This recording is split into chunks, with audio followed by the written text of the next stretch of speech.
Hello friends, আসসালামু আলাইকুম। আমি MD Jasimuddin Khandakar checkup technique চ্যানেলের পক্ষ থেকে আপনাদেরকে জানাচ্ছি ওয়েলকাম। আজকের ভিডিওতে আপনাদের সাথে শেয়ার করব how to set always displaying external image and ask before displaying external image in Gmail. অর্থাৎ আমাদের জিমেলের মধ্যে আমাদের যদি কোনো ইমেল আসে, তো সেই ক্ষেত্রে সেই ইমেলের মধ্যে আমাদের যে এক্সটার্নাল ইমেজ থাকবে, সেই এক্সটার্নাল ইমেজটা আমরা কীভাবে যে সবসময় ডিসপ্লে করবে আমাদের ইমেলে, সেটা কীভাবে সেট করতে পারি।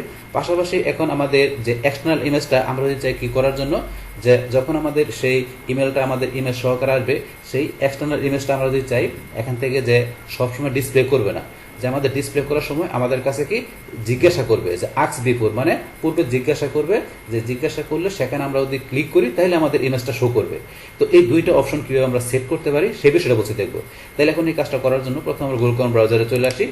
বাস আসার পর আমরা এদিকে ডান দিকে আসবো। যদি আমাদের এই জিমেল বা গুগল অ্যাকাউন্টটা সাইন ইন করা থাকে, তাহলে আমরা এই যে গুগল অ্যাপস আসার পর আমরা এখান থেকে জিমেলে ক্লিক করে সরাসরি ঢুকতে পারি, অথবা আমরা এই যে উপরে জিমেলে ক্লিক করে আমরা আমাদের জিমেল অ্যাকাউন্টে আসতে পারি।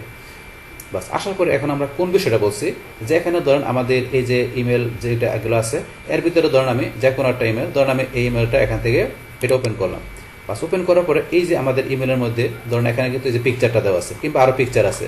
তো এই পিকচারগুলো এখানে যদি আমার শো করবে, এখন কিন্তু সরাসরি এখানে শো করছে, কিন্তু আমাদের এই ইমেজগুলো কিন্তু শো করবে না, শুধু টেক্সটগুলো শো করবে। এবং এই ইমেজগুলো যদি শো করাতে চাই, উপরে কিন্তু লেখা আসবে যে আমাকে জিজ্ঞাসা করবে যে আমি এটা শো করবো কিনা, ডিসপ্লে করবো কিনা। তো এই যে ডিসপ্লে করবে কিনা, যে এটা আমাকে মানে এখানে জিজ্ঞাসা করবে, সেইটা ধরুন আমরা এখানে সেট করব। অলরেডি কিন্তু যে সবসময় শো করবে এক্সটার্নাল ইমেজটা, সেটা কিন্তু সেট করা আছে, কিন্তু এটা যাতে শো না করে আমাকে জিজ্ঞাসা করবে, তো সেই অপশনটা আমি সেট করে দেবো এখন। আর সেটা করার জন্য আমাকে কোথায় যেতে হবে, আমি চলে যাবো এখানে সেটিংয়ে। বাস তারপরে এখানে সিও সেটিংয়ে যাব। বা সিও সেটিংয়ে যাওয়ার পরে আমরা দেখুন নিচ দিকে আসি।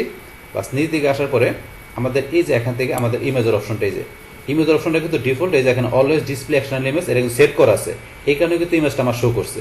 কিন্তু এখান থেকে বলছে এই যে নিচের যে অপশনটা ask before displaying external image, তো এক্সটার্নাল ইমেজটা ডিসপ্লে করার আগে আমাকে জিজ্ঞাসা করবে যে আমি এটা ডিসপ্লে করবো কিনা। তাহলে আমি এটা এখানে সিলেক্ট করে দিলাম।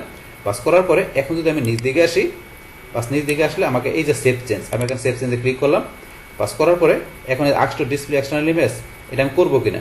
তো এটা করলে কি কাজটা করবে, এটা কিন্তু লেখা আসছে দেখেন, this will also disable dynamic email. আপনার কিন্তু ডাইনামিক ইমেলটা ডিজেবল হয়ে যাবে যখন আমরা এটা করবো। Are you sure want to continue, আমি কন্টিনিউ করবো, তাহলে কন্টিনিউতে ক্লিক করলাম। বাস এখন কিন্তু হয়ে গেল। এখন আমার ধরুন আমার এখান থেকে আমি আবার যাই, আমার এই ইমেলটা আমি যাই, যারপর এখন ধরুন কিন্তু এখানে কিন্তু এই ইমেলের মধ্যে ইমেজটা কিন্তু এখন শো করতেছে না, এটার মধ্যে কিন্তু আমার ইমেজ ছিল, শো করতেছে না।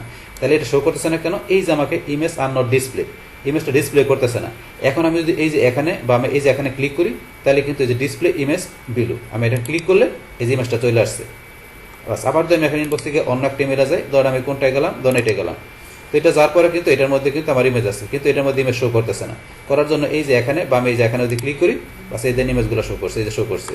তো এটা কিন্তু এসে বিষয়টা, যদি আমি আস্ক বিফোর অপশনটা সেট করে দিই, তাহলে আমাকে এখানে এই যেরকম আসবে, আসলে আমি এখানে ক্লিক করলে তারপরে ওপেন হবে। আমি আবার জাস্ট ইনবক্সে আমি অন্য একটা ইমেলে যাই, ধরুন আমি এটাই গেলাম। বাস এটা যাওয়ার পরে এটার মধ্যে এই যে এটার মধ্যে আছে, এই যে এখানে ডিসপ্লে ইমেজ প্রিভিউ, আমি এটা ক্লিক করলে এই যে ইমেজগুলো এই যে শো করছে, ইমেজ শো করছে। এই হচ্ছে আমাদের এই বিষয়টা। এখন যদি আবার আমি চাই যে অটোমেটিক ইমেজগুলো আসবে, তাহলে আবার আমি সেটিংয়ে যাব, যার পর সিও সেটিং।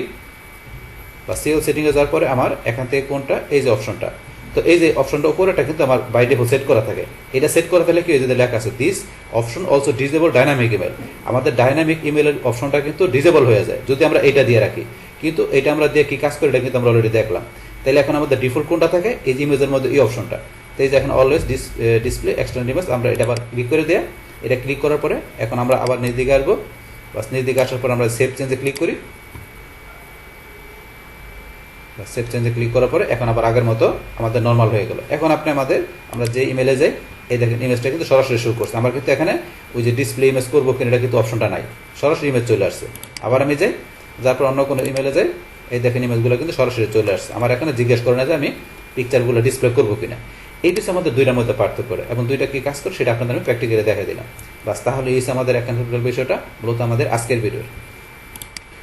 ডিয়ার ফ্রেন্ডস, আমার আজকের এই how to set always displaying external image and ask before displaying external image in Gmail.